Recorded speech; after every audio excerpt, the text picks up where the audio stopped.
খুলনায় সাবেক যুবদল নেতা মাহবুবুর রহমান খুনের সপ্তাহ পেরিয়ে গেলেও চাঞ্চল্যকর হত্যাকাণ্ডের রহস্য পুরোপুরি উদ্ঘাটন হয়নি এখনও। 4 জন গ্রেপ্তার হলেও কুল কিনারা খুঁজে পাচ্ছে না পুলিশ। মাহবুবের পরিবারের অভিযোগ, তদন্ত নিয়ে তালবাহানা চলছে। খুলনা বিভাগীয় প্রতিনিধি মোহাম্মদ অসীমের তথ্য ছবি নিয়ে ডেস্ক রিপোর্ট।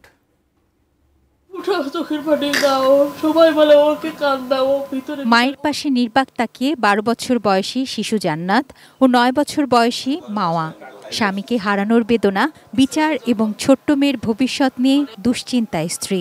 মূল আসামি ধরার পরে প্রশাসনের কাছে আমার একটাই, ওইটারও আমার 100% সত্যতা দিতে হবে। অ্যান্টিব্যাকটেরিয়াল অ্যাডিটিভ যুক্ত সেরা ওয়াটার ট্যাঙ্ক বিশুদ্ধ পানিতে ব্যাকটেরিয়া জন্মাতে দেয় না। 11 জুলাই দুপুর দৌলতপুর থানার মহেশ্বর পাশা পশ্চিম পাড়ার নিজ বাড়ির সামনে দৌলতপুর থানা যুবদলের সাবেক সহসভাপতি মাহবুবুর রহমান মোল্লাকে গুলি করে হত্যা করে সন্ত্রাসীরা। মাত্র 1.5 মিনিটের কিলিং মিশনে তার পায়ের রগ কেটে মৃত্যু নিশ্চিত করে যায় ঘাতকরা। সিসিটিভির ফুটেজ বিশ্লেষণ করে 3 জনকে শনাক্ত করে পুলিশ। 4 জন গ্রেপ্তার হলেও হত্যাকাণ্ডের রহস্য উদ্ঘাটন হয়নি। পরিবারের অভিযোগ, মূল আসামিরা পার পেয়ে যাচ্ছে।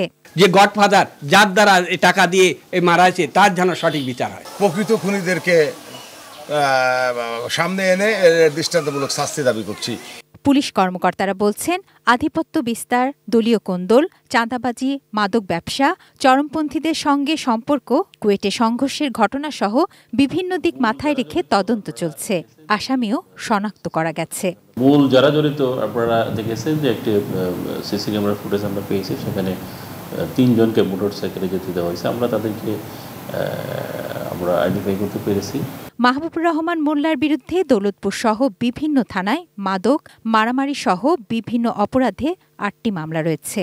গত 18 ফেব্রুয়ারি কুয়েট শিক্ষার্থীদের সঙ্গে স্থানীয়দের সংঘর্ষের সময় রামদাহাতে অবস্থান নেয়ার আলোচনায় আসেন মাহবুবুর রহমান। এ ঘটনায় সংগঠন থেকে বহিষ্কারও হন তিনি।